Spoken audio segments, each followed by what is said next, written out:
हमारे देश में मर्दों को लेकर पहले से ही समाज में धारणाएं बनी हुई हैं, जिनमें यह कहा जाता है कि मर्द को दर्द नहीं होता, असली मर्द रोते नहीं हैं। और जो पुरुष ये कहने की हिम्मत भी करते हैं कि वो डिप्रेशन में हैं, वो परेशान हैं, वो उदास हैं, तो उन्हें कहा जाता है कि ये मर्द, कि आप मर्द बनना सीखो, ये मर्द बहुत कमजोर है।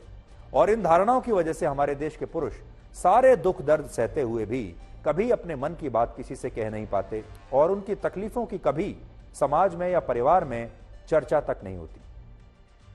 हमने आज आपके लिए कुछ आंकड़े निकाले हैं जिनसे आप ये समझ पाएंगे कि पुरुष होना आसान नहीं होता, खासकर अगर वो पुरुष हमारे देश भारत का हो। दुनिया के 404 करोड़ पुरुषों में से अकेले 74 करोड़ पुरुष हमारे देश भारत में रहते हैं। भारत में आत्महत्या करने वाले लोगों में 73% सिर्फ पुरुष होते हैं। यह बात आपको ध्यान रखनी होगी। 73% जो लोग हैं आत्महत्या करने वालों में, वो पुरुष हैं।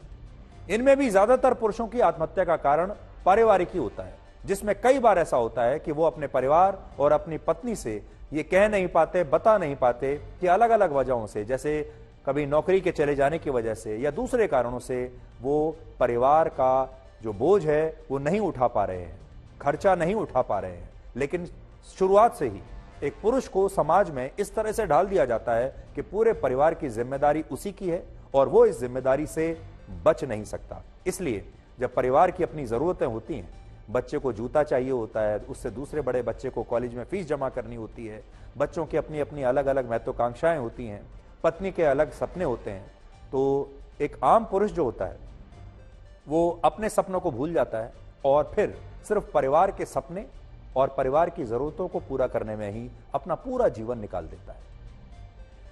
वो पहले लोन लेता है अपने परिवार के लिए, उसके बाद फिर उस लोन को चुकाता है, उसके बाद फिर और जरूरत पड़ती है एक और लोन लेता है, कभी अपनी जमीन बेचता है, कभी अपना घर बेचता है।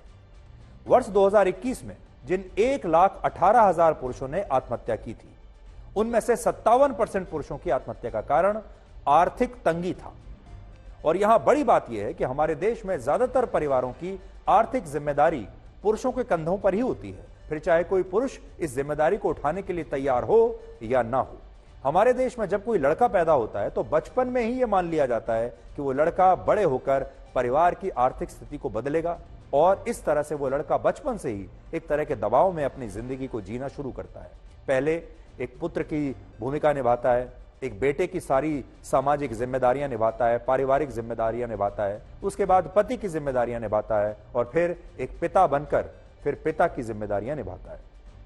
और इस सब के बीच में वो जो पुरुष होता है उसके जो अपने सपने होते हैं वो कहीं टूट जाते हैं और ये दर्द और दबाव वो कभी किसी के सामने व्यक्त नहीं कर पाता। आज भारत के लगभग 14% पुरुषों को डिप्रेशन की शिकायत है। आप शायद जानते नहीं होंगे, 14% पुरुष डिप्रेशन में है, लेकिन ज्यादातर पुरुष इसके बारे में ना तो कभी अपने माता पिता को बताते हैं, ना परिवार को बताते हैं, ना कोई किसी दोस्त को बताते हैं। और अगर कोई पुरुष या लड़का ऐसा करने की हिम्मत करता भी है तो उसे कमजोर बताकर यह कह दिया जाता है कि वो कैसा मर्द है कि वो डिप्रेशन जैसी फालतू चीजों की बात कर रहा है, वो इतना कमजोर है। और बार बार ये याद दिलाया जाता है कि जो मर्द है उसे दर्द नहीं होता, मर्द को तो मजबूत होना चाहिए और मर्द को कमांड करना चाहिए। सबसे ज्यादा हैरानी की बात यह है कि हमारे देश में जिन लोगों की काम करते हुए उनके वर्क प्लेस पर यानी उनके दफ्तर में या काम के क्षेत्र में, काम की जगह पर मौत हो जाती है, उनमें 90% अकेले पुरुष होते हैं। और ये वो पुरुष होते हैं जो कभी ना कभी ये बात किसी से कह नहीं पाते और काम करते करते ही कई बार अपना दम तोड़ देते हैं। और जो ये कह नहीं पाते वो पुरुष हैं, लेकिन दर्द उन्हें भी होता है, रोना उन्हें भी आता है और कई बार वो भी खुद को कमजोर महसूस करते हैं। एक रिसर्च के मुताबिक महिलाएं साल में औसतन 30 से 64 बार रोती हैं, जबकि पुरुष पूरे साल में सिर्फ 6 से 17 बार ही रोते हैं। और बहुत सारे पुरुष तो ऐसे हैं जिनकी आंखों से आंसू कभी नहीं निकलते, क्योंकि उन्हें बचपन से ही यह सिखाया जाता है कि लड़के रोते नहीं और लड़के कभी कमजोर भी नहीं होते। लेकिन क्या आपको पता है कि पुरुष भी इंसान ही है, उन्हें भी दर्द होता है और वो भी कभी कभी भावुक हो सकते हैं।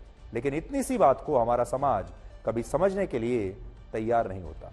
यहां एक बड़ी बात यह भी है कि अगर हमारे देश में किसी महिला के खिलाफ घरेलू हिंसा होती है तो इसके खिलाफ आज भी स्पष्ट कानून है और बहुत सख्त कानून मौजूद है। जैसे इस तरह के मामलों में पुलिस महिला की शिकायत पर आईपीसी की धारा 498A के तहत आरोपी के खिलाफ या उसके परिवार के खिलाफ, यानी पति के खिलाफ या पति के परिवार के खिलाफ कार्रवाई कर सकती है।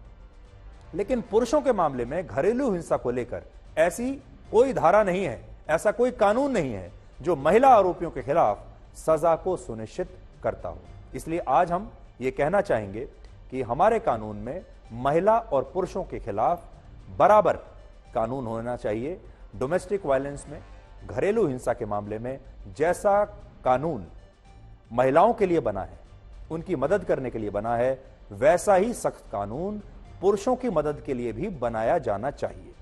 आपने अक्सर ऐसा देखा होगा कि बच्चों को जिस तरह का प्यार अपनी मां से मिलता है, वैसा खुला प्यार अपने पिता से नहीं मिल पाता। और ज्यादातर आज भी आपने देखा होगा परिवारों में पिता खुलकर अपने बच्चों से भी प्यार नहीं करता। पिता की एक अलग छवि बना दी जाती है और वो छवि एक बहुत सख्त पिता की होती है। एक ऐसा पिता जो बहुत भावुक नहीं होता, एक ऐसा पिता जो अपने बेटे को, अपने या बेटी को बहुत गले भी नहीं लगाता। खास तौर पर अपने बेटे को तो दूर से ही पिता प्यार कर लेते हैं, कभी ठीक से गले भी नहीं लगाते हैं। और इसी तरह की जो परंपराएं हैं वो चलती चली जाती हैं। और इसका कारण यह है कि पुरुष अपनी भावनाओं को व्यक्त करने में बहुत संकोच करते हैं और उन्हें हमेशा इस बात का डर रहता है कि अगर उन्होंने खुलकर अपनी भावनाओं को व्यक्त कर दिया तो उन्हें उनका परिवार, उनके बच्चे, उनकी पत्नी और समाज उन्हें जज करेगा और उनके बारे में कोई ना कोई धारणा बना ली जाएगी। और अगर वो ज्यादा भावुक होंगे तो उन्हें कमजोर मान लिया जाएगा। और घर में, क्योंकि वो फैमिली के हेड हैं, हेड ऑफ द फैमिली हमारे देश में पुरुष को माना जाता है, तो पुरुष को तो सख्त होना ही पड़ेगा। पुरुषों की इस पीड़ा को आप इस बात से समझ सकते हैं कि आप में से ज्यादातर लोग ये बात तो जानते होंगे कि हर साल दुनिया में एक दिन महिलाओं को समर्पित होता है, जिसे हम इंटरनेशनल विमेंस डे कहते हैं या अंतर्राष्ट्रीय महिला दिवस के तौर पर उसे मनाते हैं। और जब महिला दिवस आने वाला होता है उससे पहले ही पूरी दुनिया में और हमारे देश में भी तैयारियां शुरू हो जाती हैं और लोग सोशल मीडिया पर और वैसे भी बहुत सारे संदेश लिखते हैं। लेकिन आप में से बहुत सारे लोगों को यह नहीं पता होगा कि पुरुषों के लिए भी दुनिया में एक दिन समर्पित किया गया है, जिसे हम इंटरनेशनल मेंस डे के रूप में मनाते हैं, अंतर्राष्ट्रीय पुरुष दिवस। लेकिन यह दिन हर साल 19 नवंबर को मनाया जाता है, यानी इसी महीने यह दिन आया था 19 नवंबर को। अब दुख की बात यह है कि यह दिन कब आकर चला जाता है किसी को पता ही नहीं चलता। आपको भी नहीं पता होगा कि इसी महीने 19 नवंबर को इंटरनेशनल मेंस डे था और कोई भी पुरुषों को इस दिन बधाई तक नहीं देता और कोई भी इस दिन पुरुषों की चुनौतियों पर चर्चा तक नहीं करता। लेकिन हमें लगता है कि पुरुषों की इस पीड़ा के बारे में बात जरूर होनी चाहिए और यह धारणा अब टूटनी चाहिए कि पुरुषों के खिलाफ महिलाएं घरेलू हिंसा नहीं करती हैं। यहां एक विडंबना यह भी है कि हमारे देश में शादियों के बाद घरेलू हिंसा की घटनाएं भी सबसे ज्यादा होती हैं हमारे देश में, भारत में। और हमारे देश के लोग हर साल सबसे ज्यादा शादियां करने का भी वर्ल्ड रिकॉर्ड बनाते हैं।